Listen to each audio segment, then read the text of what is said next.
Let me give you a question that I want you to think about throughout this entire video. What if the biggest problem in your business isn't any individual problem you're currently trying to solve?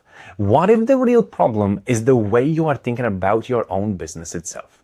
Because most founders, you see, look at the business as a collection of things, collection of departments, marketing, sales, operations, finance, people, technology, and customer success.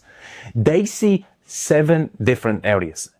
And then they are trying to improve each area independently.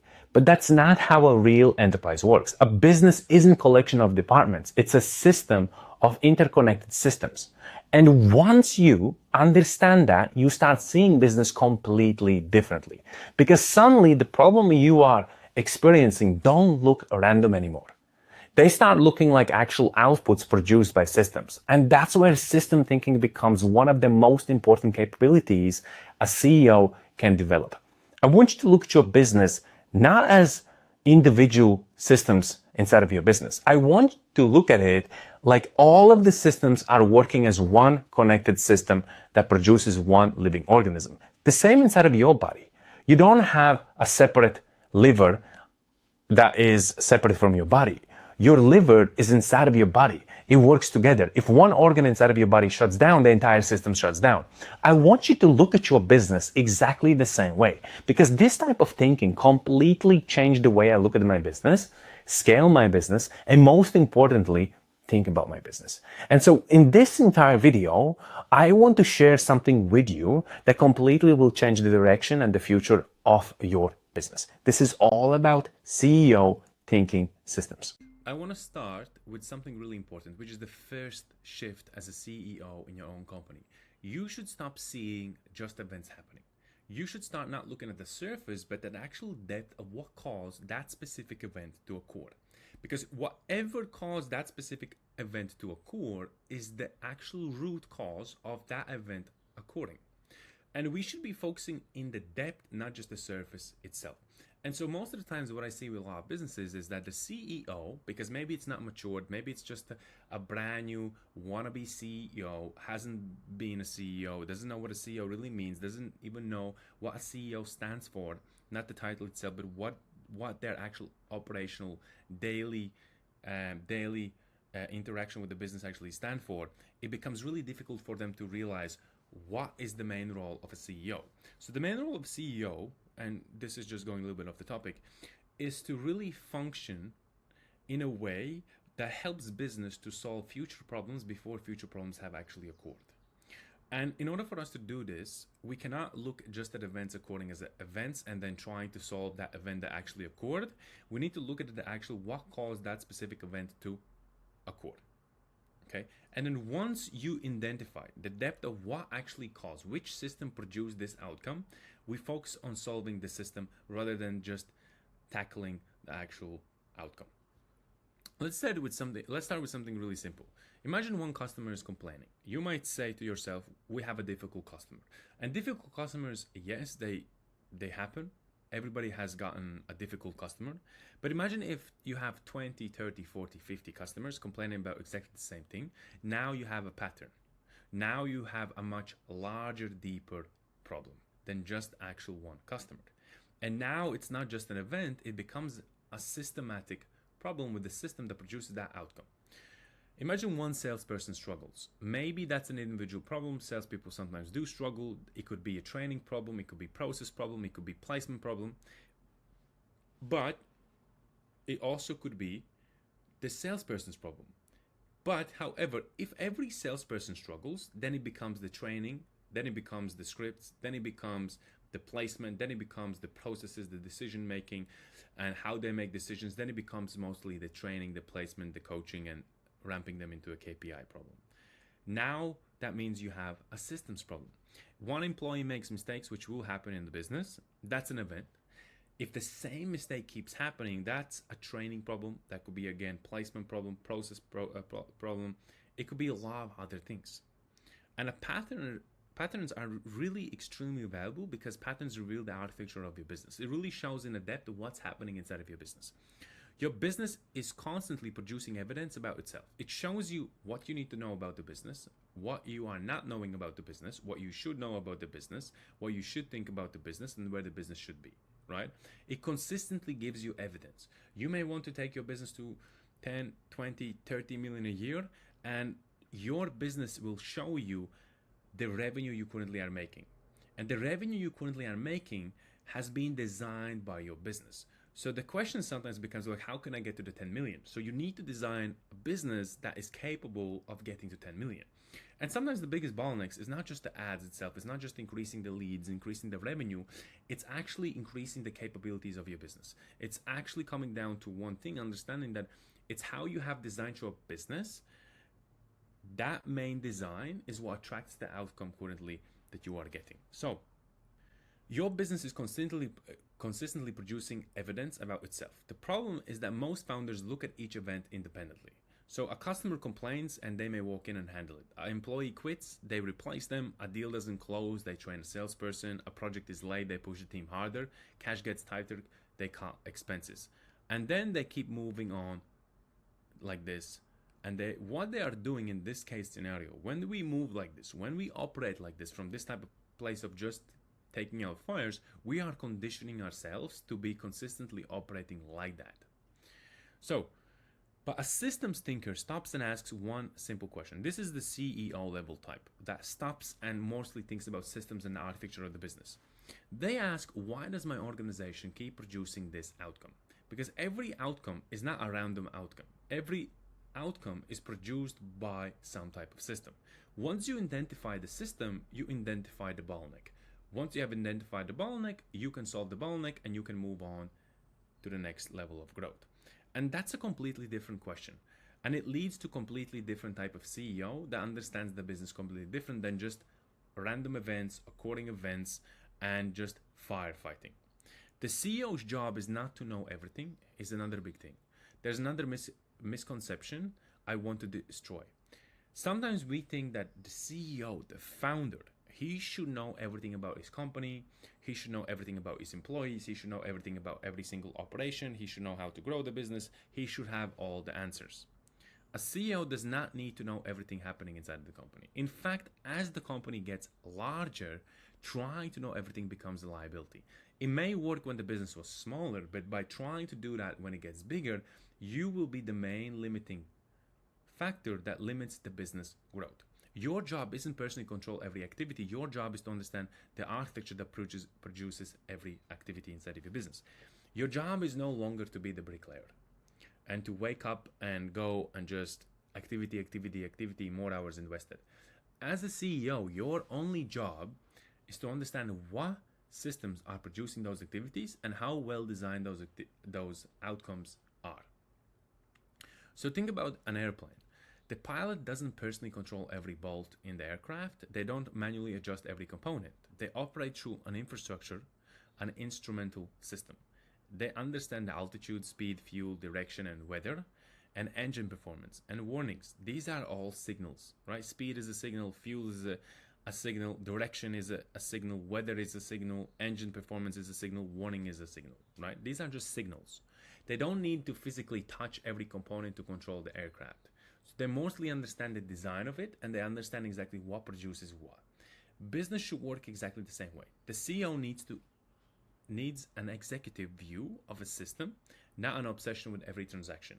So this is really important. You first need to also design your business where you can see your business from a bird's eye view. You can understand each number, you understand each system that is being placed in the business, you understanding how each of systems in the business are connected to a one living organism and how that one living organism is actually moving, growing, and how it actually is developing. And this is one of the biggest transitions from a founder to a CEO. The founder asks what happened. The CEO asks what system allowed that to happen. The founder asks who made the mistake. The CEO asks why could one mistake create this much damage. You see, at the end of the day, it really comes down that one person is just asking like kind of surface level questions, and the other one is asking deeper level questions. So a founder asks, how do we fix this? This is a surface level question. The CEO asks, how do we redesign the entire system so this becomes less likely to happen again? This is a deeper question. And that is what produces a system thinking inside the business, is to not just ask the surface type of questions. What happened? What made the mistake? Or who made the mistake? Or how do we fix this? It's to start asking deeper questions that are really getting to the root of the problem, that will help you to solve the root cause of the problem happening. And this is what is system thinking. So now, another really important law, which is law 1. If you know all my 12 laws, you have been following me for some time, you will understand. In my previous video, I broke down the 12 laws. So law 1, every outcome is produced by a system. So again, we come back to understanding that no outcome in the business, no result in the business is produced by a random event. They're all produced by a system. This is the first law I want you to remember. Every outcome is produced by a system. Revenue is an outcome, profit is an outcome, customer retention is an outcome, employee performance is an outcome, operational consistency is an outcome, innovation is an outcome, even founder dependency is an outcome. And if it's an outcome, something is producing that specific outcome. Your job as a CEO is to identify what specifically is producing that outcome. So this is why your framework or your current system defines the business through 7 interconnected enterprise operating systems. You do already have revenue operating system, you have client success operating system, operations operating system, people's operating system, finance operating system, technology operating system, executive intelligence operating system. The only question is how good of those systems have been designed and how well they can produce the outcomes that you actually want. Because each of those systems are producing outcome. Right? Revenue operating systems is your demand, how you bring in attention, how you convert it. Client success is how you fulfill them. Operations is how well you can orchestrate the entire business together. People, hiring, everything is working already. The only question is how well it works and how well it can produce the results that you actually want and how well it can move the business forward. The point isn't memorizing 7 names. The point is understanding that every major business outcome has an underlying architecture. These are not, I don't want you to look at it this as like a separate system, a separate business. This is all one living organism. Because like you have to understand, you don't have your lungs separate from your heart, from your kidneys. They're all in one organism. They're all living inside of one body. And so exactly the same inside of your business. So if one thing, let's say if one thing shuts down, the entire body slowly starts to shut down. You start to have signals, pain, and other things. And from that perspective, you have to understand that something is wrong with the body. So you need to really examine the body. You need to see a doctor. You maybe need to see an expert. You need to go under an x-ray. You need to understand what exactly is going on with yourself so you can then remove the problem so you can be healthy again. And so the same aspect, the same concept applies inside of your business. You have revenue, client, operation, people, finance, technology, and executive intelligence operating systems all working together. If one system is misaligned, everything else is misaligned as well. The point isn't, like I said, to memorize all of them, is to understand that major business outcomes are all produced by architecture. And once you start thinking this way, you stop asking, how do I increase the revenue? You start asking, what capabilities produce predictable revenue? What system can produce predictable revenue? What does it actually look like? And that's a much better question because you can directly control revenue. You can influence the system that produces revenue. You can say, hey, more people are gonna pay me. I can influence the way people see my product, the way people perceive the value that I'm offering, and the way I have structured the entire pricing.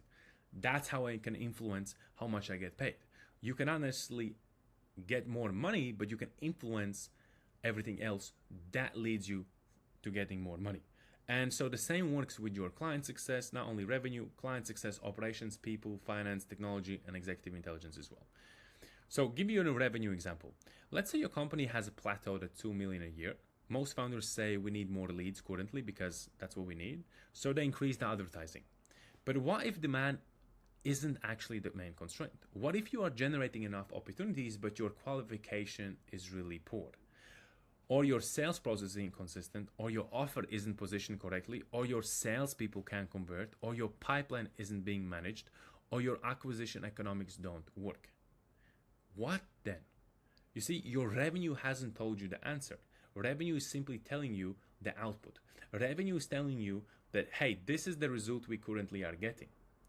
The system is the main issue that you have to understand that is producing that outcome. It's not the outcome itself. Because the moment you say, hey, the revenue is down, and the only thing we can do is increase the leads because more leads means more people, more, and then more business, is just a fallacy idea. Fallacy means you are having the wrong perception of what is actually causing the problem.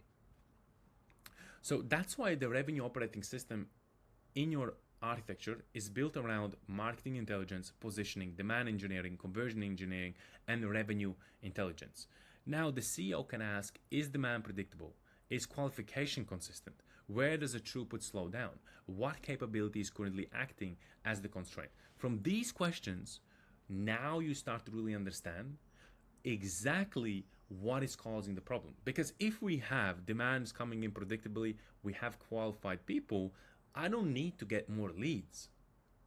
I need to get better at converting. My salespeople need to be getting better at actually converting them, right? If I'm not getting enough people, yes, at that moment I could say, hey, we need more leads, we need to increase the advertising. But if I am getting enough people, if I'm having all the right opportunities, and it's the closers that are not closing, it becomes an issue with closers, not the leads. If it's that people that are being interested and the funnel is not maybe moving them down to a qualified call, then it's the qualification and the conversion process all around that. So it's not just increasing the leads, it's really understanding what system produces what. And then zooming into that system to understand what components exactly are designing this outcome in that specific system. And that's what's called the system thinking. Not just, oh, this happened, the first thing we're going to do is going to increase leads. Oh, it's not the leads, let's just try to aggressively close people. That's not the problem. The problem is usually not understanding what is causing that specific outcome. The second shift is stop fixing departments. It's a big one, and a lot of founders and a lot of CEOs still do it. Here's where things even get more interesting. Imagine your marketing department is producing twice as many leads. Sounds fantastic, but operations can fulfill the additional customers. What happened? Marketing did improve, the company didn't. So imagine sales increased conversion by 30%, but customer success can't handle the new volume. So sales did improve, but the entire enterprise hasn't improved. Or finance cuts costs dramatically, but the cuts remove critical capability. Finance did improve, the company got weaker. This is why the departmental optimization, when you are optimizing just the departments, right, can be really dangerous. You can make one system better while making the entire enterprise worse. And this is why I strongly disagree with just focusing on increasing the revenue inside the business. I strongly disagree, because you may put a lot of money in ads, you can put a lot of money in lead generation, and you can start closing a lot of clients. At the moment you start closing a lot of clients, you suddenly didn't talk about the fulfillment, the onboarding, the standardization, the systemization around how you're going to fulfill them. And now the problem becomes, the biggest bottleneck becomes your actual fulfillment. And that becomes the main key factor that is slowing the business down. So it's not just by understanding, hey, we need to grow the business, it's understanding each system and how it actually plays role in the entire business itself. Because I said the 7 business systems are not separate systems. They are business altogether, like a living organism.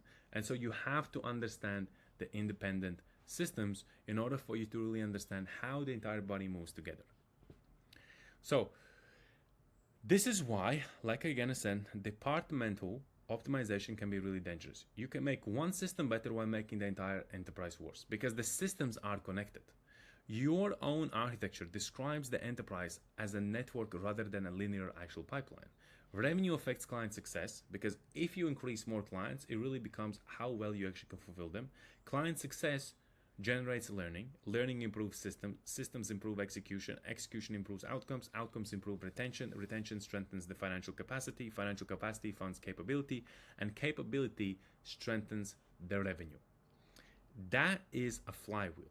not a collection of departments. So yes, you have independent departments, but independent departments are not independent systems working independently that are growing the business. All the systems are connected together, working together as one. So yes, you do need to understand independent departments. Yes, you do need to understand independent systems and how well they work, but you need to understand how well they are connected and how well the business is connected to all of those systems. Because yes, it's like I can work on my biceps, but if my legs are weak, then my body is it's not proportional. If I work on a bigger chest, but my arms are not so strong, my body is not proportional. So your body needs to look proportional. That's why sometimes you see somebody has a big upper body, but they have really small lower body. And the reason for it is because it's the understanding that they worked only on one system while the other system was remaining weak. And so the same happens inside of your business. So the department fallacy. Here's a mental model I want you to remember. I call it the department fallacy. The department fallacy is believing that if every department is optimized individually, the company will automatically be optimized. It doesn't work that way. Imagine 7 runners in a relay race. You make runner faster, but the runner 2 can't receive the baton. What happens? The team doesn't necessarily get faster, the bottleneck simply moves. And the same when you're doing bodybuilding. Yes, I could be working on legs, I'm working just on legs, and then I'm working just on upper body. But I need to move everything together. So we need to be proportional. My body needs to look proportional. So I need to work together. It's the same as you have those 7 runners. You only increase one runner's speed, but that doesn't mean that the entire 7 runners are running faster. It means only one runner is working and the other runners are still average. And so the same inside of your business. Yes, you can have one system producing great and you work on other systems, but those all systems need to be equally strong. You can't have, hey, our revenue currently is 8 out of 10, our fulfillment is like 6 out of 10. That becomes a bottleneck because now you have one strength putting a lot of load, a lot of weight on the second one, and the second one, which is actually the fulfillment, which is lagging, and that lagging factor is what slows down the entire company. So business works exactly the same way. It works as one. So you can improve marketing, then operations become the constraint. Improve operations, then people become the constraint. Improve people, then technology becomes the constraint. Improve technology, then the finance become constraint.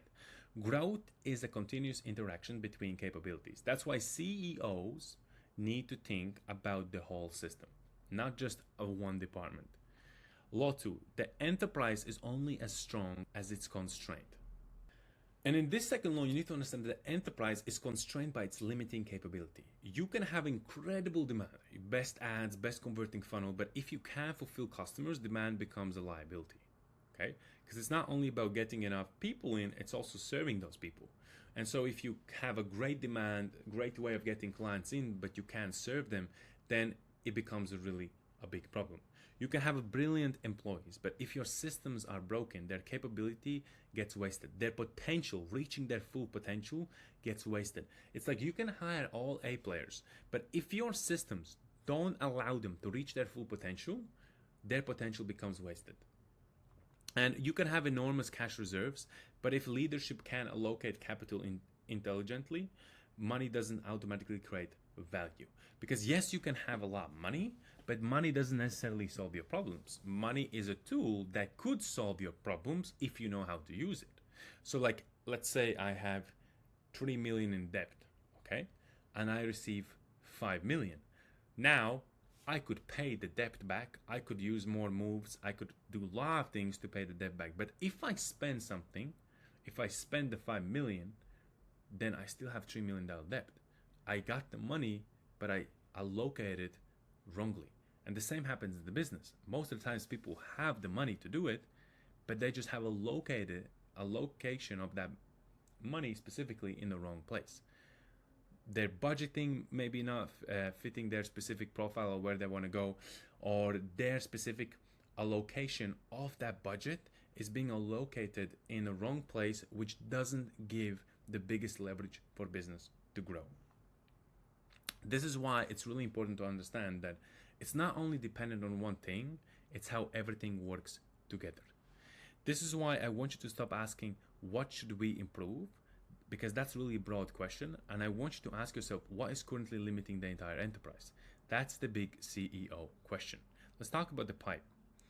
Imagine pouring water through a pipe, right? You can add more water, but if the pipe has a narrow section, the narrow section determines a throughput. You don't solve the problem by pouring harder or pouring more water. You solve it by widening the entire constraint. Business is exactly the same way. You don't scale the entire company equally. You identify the limiting capability, then you strengthen it, then the constraint moves, then you strengthen the new constraint, then it moves again, and that is how real scaling works. You don't solve one problem and then the business explodes. You have to understand that business is about solving the constraint, which helps you to unlock the next level. You unlock the next level by solving the constraint that's currently holding you back to get to that next level. And as more constraints you solve on each level, the faster you move on to the next level. At each given level, you will have a constraint that needs to be solved. Once you solve that constraint, you move to the next level. So why growth exposes problems? This brings us to another major idea. Founders often say growth created all these problems. I would really challenge that, because growth didn't necessarily create them. Growth exposed the business. Okay. So for example, saying, hey, we are ready to scale. I am ready to go. I'm ready to go all in. I'm ready to get going full on ads. I'm ready to put all my budget in ads and scale. Now you start to scale, and now you have clients coming in, but you really have weak fulfillment. Growth didn't expose the business. The growth didn't expose the problems. It didn't give all you the problems. The growth didn't give you the problems. The problem was that it actually exposed the weakness inside of your business, which was the fulfillment. Okay? It's like, you can't say, well, that better boxer gave me all the problems. It didn't give you all the problems. That boxer, that one, the other boxer, didn't give him all the problems. It just showed him where his biggest weaknesses lived. Okay? And the same in the business. Sometimes we have like people just focusing on, hey, I want to get clients, I want to get revenue. The moment they get clients and revenue, they understand, hey, my biggest problem was that I didn't have well-designed, well-systemized, standardized fulfillment. And that's currently holding me back from growing to the next level. So I would challenge that, and I simply would tell that it's not the growth that shows you the problems. It's growth that exposes the weaknesses in your actual system. A company operating at 1 million might survive with informal communication. At 10 million, in the same communication architecture collapses. A company with 10 employees might operate through the founder's memory. At 50 employees, that becomes really dangerous. A founder can personally review 20 customers. They cannot personally manage 2,000. A founder can approve every decision. They cannot approve 10,000 decisions. So growth doesn't simply make the business bigger. Growth changes the load placed on the architecture itself. Growth exposes the weaknesses. The solution isn't necessarily to stop growing. The solution may be to upgrade the architecture, to really tighten the architecture itself, to look at the systems, to see what systems are missing, to see where the next level of growth will happen. What do we need to have before the level 2 growth happens or level 3 growth happens? Which leads me to law 3. The growth exposes architectural weaknesses. Remember this one. Growth doesn't create every problem. Growth reveals which part of your architecture weren't built to carry the new load. And for most of you, sometimes it's like, yes, we have designed a great demand. We have a lot of clients coming in. Yes, the fulfillment is great. And then it becomes, well, now we have great fulfillment. We have a great demand, and we're getting clients. We're fulfilling the clients. But now it's like the people in the company. It's how we make decisions. Still, every decision almost comes to me, to the founder or the CEO. Let's just mostly say founder. Or for example, it's like, how do we make decisions? How do we think about the business? It becomes a problem, okay? Because maybe the founder has a way of thinking about his business in a different way from the actual employees. So how do we all orchestrate this all together like a one symphony, one instrument moving towards one mission? Or it becomes a problem of leadership. How do I get the right people on the bus, in the right seats, moving in the right direction? Because I can't have the right people come in the bus and they want to move in a different direction. That also becomes a problem. So it really comes down of understanding that growth will always show you what's working and what's not working. And whatever was not working was your weakest point. So I want you to think about it as a bridge. A bridge can handle a certain amount of weight. If you double the traffic, something changes. Maybe nothing will happen, maybe the bridge will collapse. The traffic didn't make the bridge poorly designed. It revealed its load limit, okay? It's the same as in the gym. You may go to the gym, okay? We may put the actual weight, and let's say we guess a weight. Let's say somebody comes in and I guess, hey, can you bench press 150? And they say, yes, I can. Maybe they can, maybe they can't. I don't know. And let's say if they don't know, if they never have tried. So, for example, let's say they bench and nothing happens. They did it 1 time, 2 times. Let's say somebody else comes and they try to do it and they fail. So the weight just showed their actual weaknesses. It showed what is the limit of how much they can actually bench. That's the limit. Maybe somebody benches and says, hey, that's too heavy, I cannot do it. It just reveals the weakness. So you have to understand, when growth happens, it will show you your weaknesses. So the question isn't can we grow? The question is, can our architecture support the growth we want in the business? So now let's take this into another area, which is the client success system, right? So most companies think that customer success means answering support tickets, sending onboarding emails, checking in with clients, solving complaints. Those all are just pure activities. But system thinking asks different complete questions. What outcome is the client success operating system supposed to produce? Is it transformation? Is it retention? Is it customer health, referrals, expansion, or long-term value? That's a much deeper way to think about customer success, because winning the customer isn't the end of the revenue system. It's the beginning of another system. Because like I said before, it's not that 7 systems work independently. It's that they work all together and each system serves its own purpose. So the first system gets the client through. The second system has to maintain that client. And then you have the third, the fourth, the fifth, the sixth, the seventh. And if the customer doesn't achieve the outcome they purchased, you haven't created the enterprise value. You have created value destruction.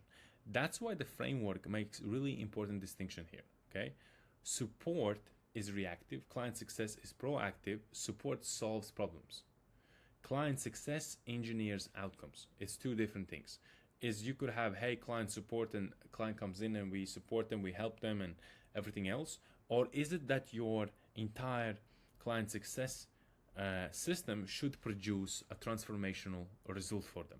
So you have to ask yourself a question, not always like, hey, okay, I sold this client on these results and the success system is just to produce that result.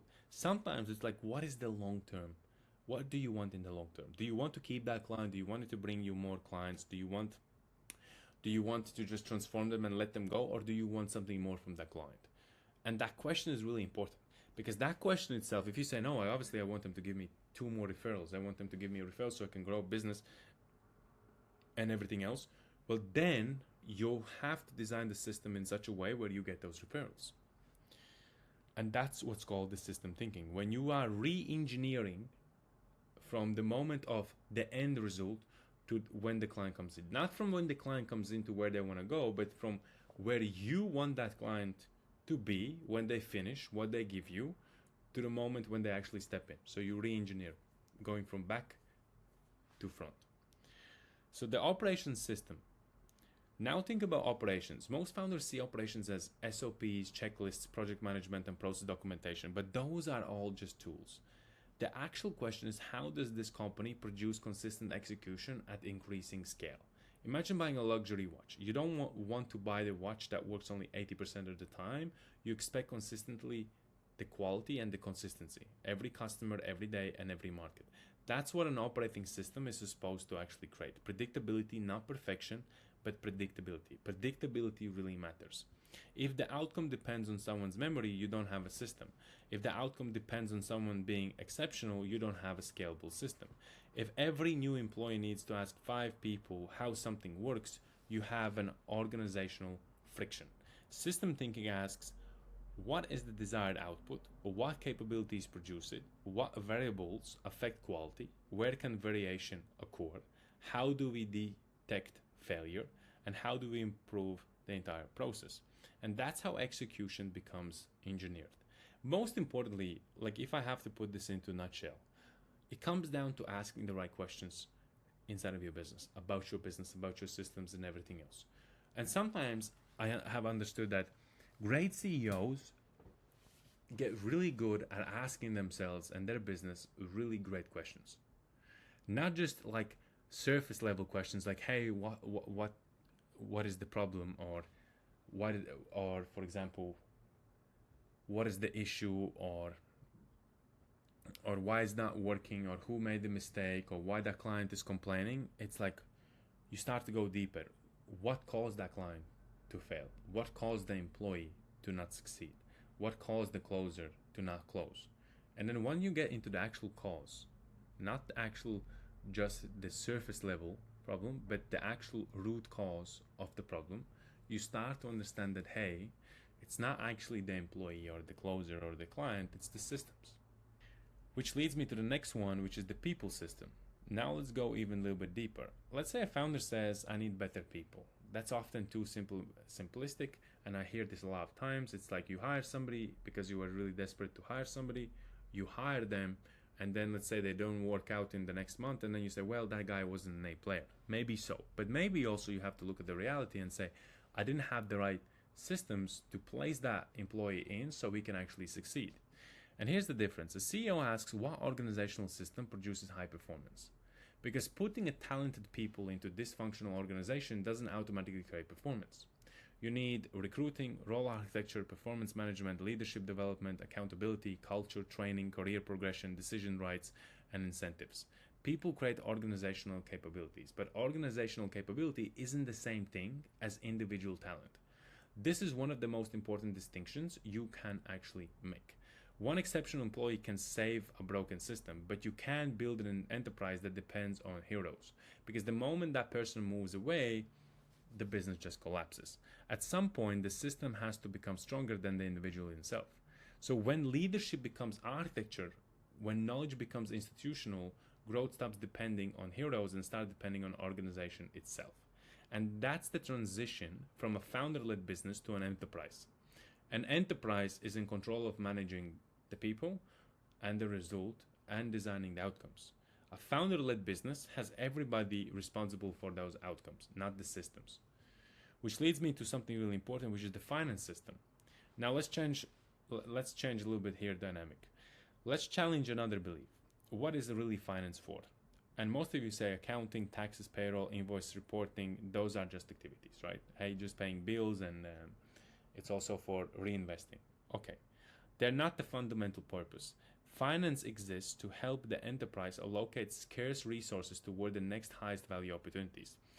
That is radically a different way of thinking. You see, imagine you have 500K. Where does it really go? Hiring, marketing, technology, research, expansion, acquisition, or training. Every decision creates opportunity, but here's the kicker. But every decision also creates opportunity cost. If you put money in one place, you can't put it in another place. So finance isn't just recording the past, it's shaping the future. And this is why revenue can be a dangerous metric to worship. You can close 2 million in contracts, but if the customers don't pay for the 12 months, you still have payroll tomorrow. Okay? So don't get deceived by revenue. Don't get deceived by the number or the money coming in. Okay? Because sometimes the money could be really deceptive. It could be really deceiving. You really need to focus on the existing value. What exists right now, and where do we actually put what we currently have? Where do we put the best employee? Where do we put most of our budget? Where do we put most of, let's say, most of the A players on? Are we going to put them on our biggest problems, or are we going to put them on our biggest opportunities? It's a big question. So you have to understand that revenue isn't liquidity. Revenue is an output.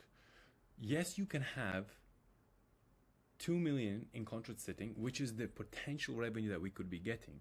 But that revenue doesn't mean that you have cash on hand. It doesn't mean that you have collected. So you can close 2 million in contracts, but if the customers don't pay you for another 12 months, it means like you going into 12-month installment plans, you don't have that 2 million currently available to you. So it's not that you can do something with the 2 million. It's what you can only do with what you have.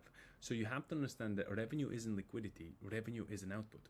So cash flow is a survival mechanism. Capital allocation is a strategic mechanism. And the CEO's job is to understand both. And so again, it comes down to really asking ourselves the question of where should most of our financial allocation go? Should we train? Should we acquire? Should we expand? Should we do research? Should we even increase the demand?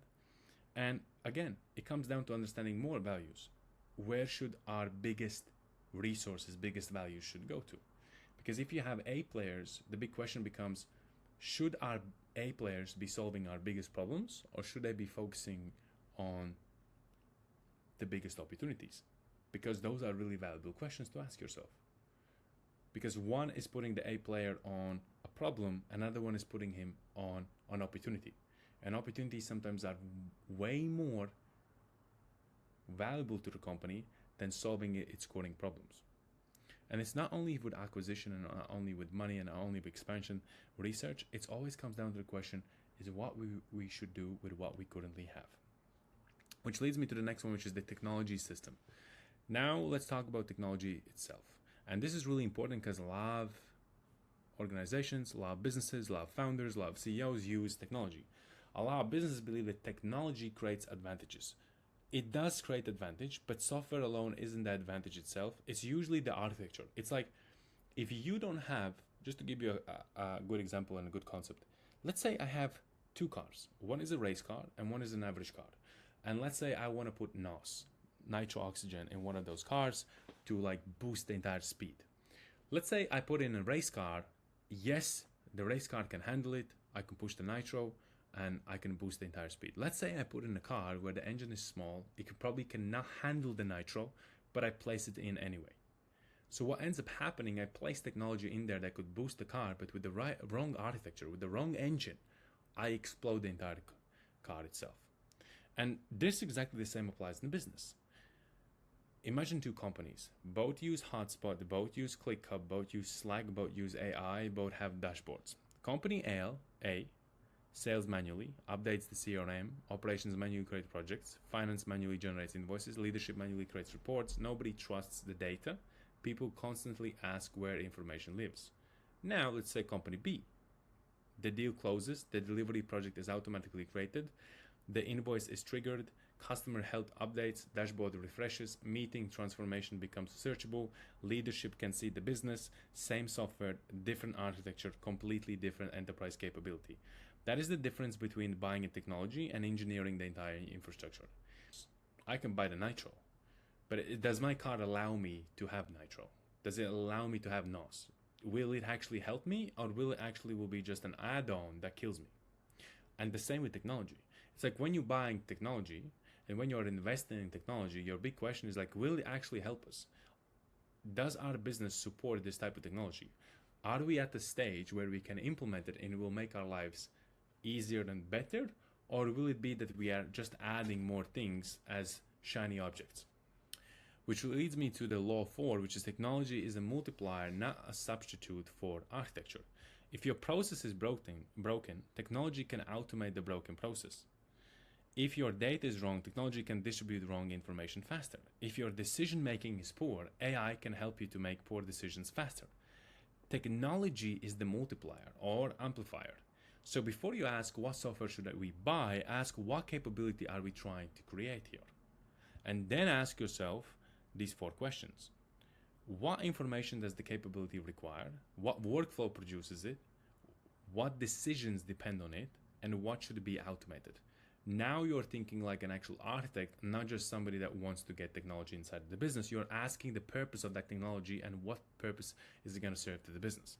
So the most important system, executive intelligence. This is really important. Like from everything else we spoke about, you can just take it out, but this is going to be one of the most important ones, okay? I feel that executive intelligence is really important because it helps you to understand your business entirely. And now we get to the system that I believe many founders completely underestimate, executive intelligence. Why? Because every other system can improve and then become obsolete. Markets change, technology changes, customers change, competition changes, people change. Your business must learn. Your organization must become smarter. Imagine two companies, same market, same product, same starting capital, same opportunities, same everything. 10 years later, one is worth 20 million, the other one is worth 500 million. The big question is, what happened? People immediately would say, well, the marketing, the sales, the leadership, and everything else. And in some cases, yes, I completely agree. It could be the denominating factor. But usually and eventually, great organizations develop something much more powerful. They develop the ability to consistently learn. Consistently, continuously, predictably learn. Not just the CEO, the organization itself. And that's the difference. The organization kept learning, where the other organization stopped learning. And that's the big difference why one actually keeps growing. It's the same as like two people start out. One invests in mentor, another one invests in mentor. Both of them get to, let's say, 1 million a month. Let's say 1 million a year. Let's just make it 1 million a year. The one that's a 1 million a year says, awesome, I'm just going to keep learning with the same mentor. The other one takes the 1 million and invests in a different mentor. Now that mentor helps him get to the 2 million. Then he takes the 2 million, he invests in another one that helps him to get to 10. That learning process is the main process that helped him to get to those levels. So if you avoid learning, you eventually are avoiding growth. Next one leads me to really, obviously with learning, is the knowledge leak. Imagine your best salesperson leave tomorrow. I want you to imagine this. Your best closer, like he knows the objections, everything. He leaves. So their relationship, experience, objections, patterns, judgment, negotiation knowledge, understanding of customers also left. Now your operations director leaves. More knowledge disappears. Now ask yourself this. Does knowledge belong to the employee or does knowledge belong to the organization? Because sometimes we may hire somebody, but everything they know lives inside of their head. And so when they leave, they're left with all that knowledge. And so you can't even take that knowledge to train somebody else in to do exactly the same. What they did is because everything lived inside of their head, not the organization. Most businesses allow knowledge to live inside people's heads. Enterprise organizations institutionalize it. It's important that you take the person and you put everything inside that organization of yours. A big value is when an enterprise or organization takes it and they turn experience into frameworks, playbooks, processes, training, decision records, research, intellectual property, and data. That means the organization becomes smarter over time. This is the difference between a business that behaves like memory and an enterprise that behaves like learning. That's an extraordinary concept because memory remembers, learning always improves. It's like how many times has things lived in our head? Me, I can honestly tell you that a lot of things at the beginning and still right now live inside of my head. And I still trying to do everything I can possibly to build all the right systems so I can put it out in the systems. It's important to take all the founder's brain, the CEO's brain, and put it into the organization. It's important to put all the best employees into an organization, all the knowledge, everything known in an organization, because it will help the organization to learn much faster. Law 5. Every experience should increase organizational capability. Think about every failure you had. Every customer, every hire, every project, every mistake, every experiment, every difficult conversation. What happened afterwards? Did the organization become smarter or did it not? Or did everybody simply move on? Because if you make the same mistake 3 times, you didn't have 3 mistakes. You had a learning system failure. That's a big no-no. It's because like if you make the mistake 1 time, okay, I can agree it can happen 1 time. If it happens 2 times, yes, maybe the problem was like the wolf was in sheep's clothing. That could happen as well. But if it happens 3 times, I strongly believe that there's a learning problem. I feel that there's a learning system failure where your business didn't learn about the specific mistake and that produced another mistake to happen. So if employees keep asking the same questions, that's not simply an employee problem, that's a knowledge architectural problem. If the best practice never spreads, that's an organizational learning problem. If every project starts from scratch, you are wasting accumulated experience. The company is busy, but it's not becoming smarter. That's another one issue. That's one of the most dangerous states business can enter, is being all the time consistently busy, but that business does not convert into knowledge, convert into learning, convert into scale, growth, and increasing the capability of the business. Next one, which is really important as a CEO, you should understand the pattern recognition. This is where CEOs need to develop something that I would call the pattern recognition. One complaint is information, but if 50 complaints about happen the same, that's all about intelligence. One employee struggling is an information that potentially do we have the wrong systems, the wrong training processes, or do we have the wrong systems, or is it the employee himself? But 20 employees are struggling, then that becomes intelligence problem. One missed deadline is an event. Repeated missed deadlines are architecture speaking to you and telling you there's deeper underlying issue. This is why great CEOs don't react to every event. They look for patterns. Patterns reveal systems. Systems reveal constraints. Constraints reveal where architecture needs to evolve. That's the diagnostic chain. So you have event happens.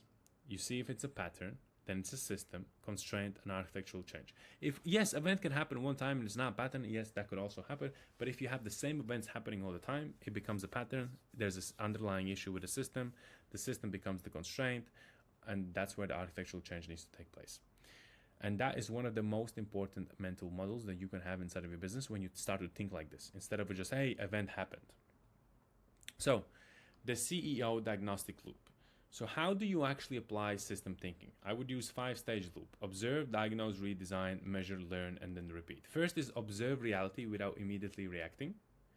Second, diagnose what system is producing the outcome. Third, redesign the relevant capability. Fourth, measure whether the output changed. Fifth, capture the learning. And sixth, repeat the process. Then run the loop again.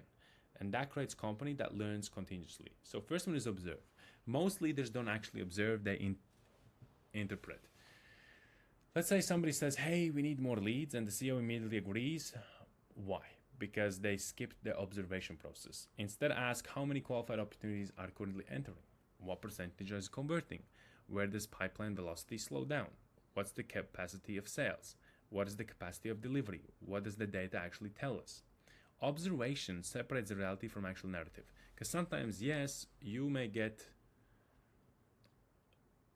a surface problem that's not an actual surface problem, that has a deeper problem, and you may say, yes, I'm just going to act to what I see. I'm just going to act and say, yes, we need more leads. But that's not actually the issue, because the issue could be much deeper. So that's where the diagnoses are really important. So diagnose is asking what capability produces this outcome. Let's say we have an issue. What specifically produced this issue? What assumptions are embedded into the system? Where is the constraint? What changed? What didn't change? What patterns are repeating? And the main objective is here to not jump to the solutions. Is to first really diagnose, to really understand. It's like when you take your car to mechanic, right? So let's say I have something happening with my car. I'm driving and I'm feeling weird noises. And let's say I take the mechanic and I said, hey, I hear the weird noise there in the engine or something. And I would say, I think we need the new engine. The mechanic would first examine the car and then come to the solution and tell me exactly what it is. Because maybe something is just open and he needs to close it and the noise goes away. And it's not even an engine issue. So before we jump to conclusions or before we jump to solutions, we need to really diagnose. We need to become the mechanic. So the next one is redesign. This is where most CEOs need to become architects. Don't simply tell people do better. Change the environment that produces the behavior, change incentives, change workflows, information, decision rights, technology, training, accountability, and the process. Don't rely exclusively on motivation. Design the system. Motivation, it's like something that comes and goes. If you are 100% motivated, you will do 100%. If you're only 80% motivated, you will do 80%. And so that means the outcome of motivation will always be different, because the motivation will vary from day to day. Next one is measured, right? This comes down to understanding a couple things. Did the outcome improve? Did we get better? We need to measure it. Are we the same or are we better? Not does everyone feel better? Does the new process looks good? Or does this make more sense than the previous process? We need actual data that indicates, did we grow? Did we not grow? Did the business outcome change or did it not? And that's what matters at the end. And the next process is learn. And finally, capture the learning process. What did you discover in this process? What assumptions was wrong? What should become a standard? What should we stop doing? What needs to become documented? What capability did we create?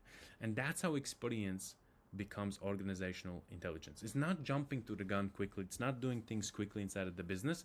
It's really diagnosing, measuring, and x-raying entire business to really understand what is happening. So the biggest CEO mistake is this. Now here's perhaps a really important thing that I want to share. The biggest mistake CEOs make isn't necessarily making bad decisions. It's making decisions without understanding the system they are actually changing.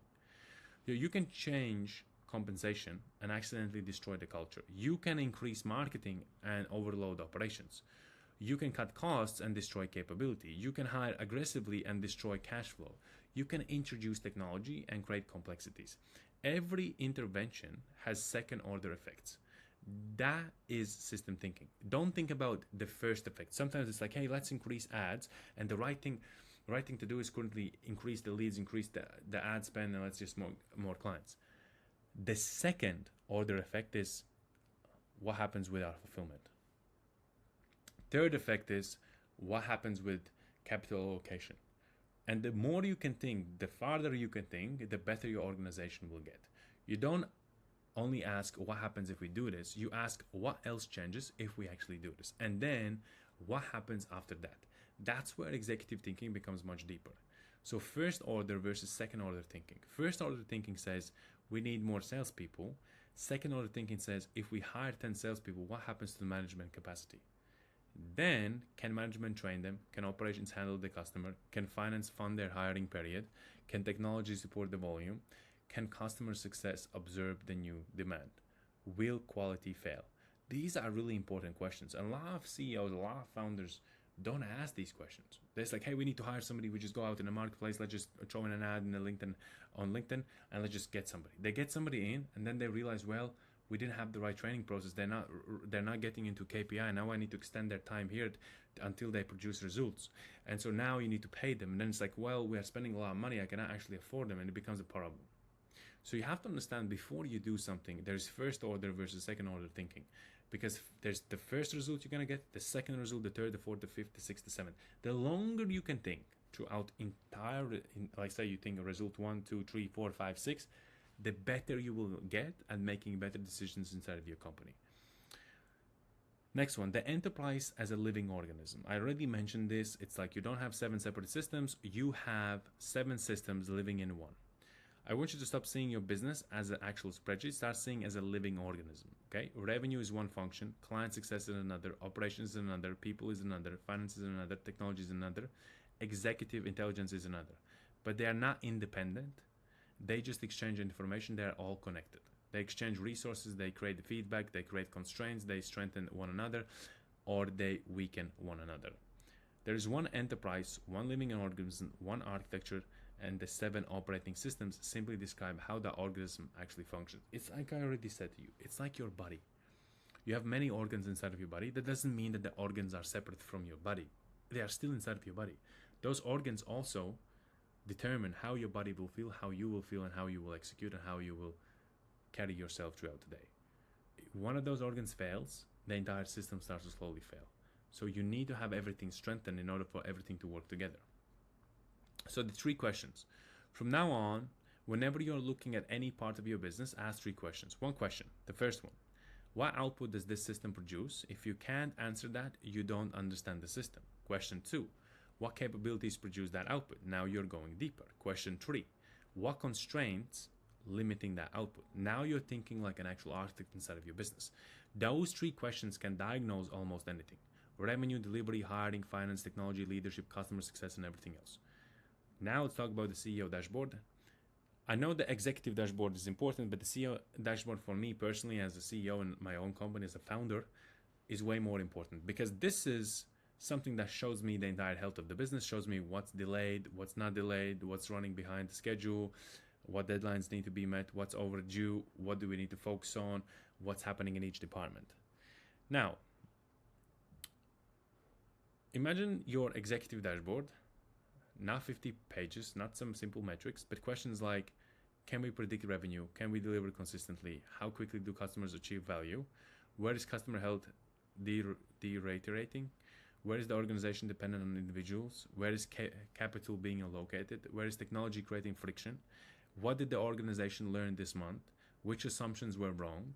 which recording mistakes still exist, where is knowledge trapped, and which capability is currently constraining the growth. Okay, if you have questions like this and they are all included inside of your CEO dashboard, this is where you become really like a machine, because then from there you can start seeing all the dots and how all the dots are being connected together, and you can easily diagnose your business, and you can easily see what exactly needs to be worked on and what needs to be left alone. Because every single day everything is fighting for your attention. Everyone wants your attention, and everything will fight for it. Your job is to really indicate only the 2 to 3, maximum 4 things what you need to spend every single day to move the business forward, not 100 things.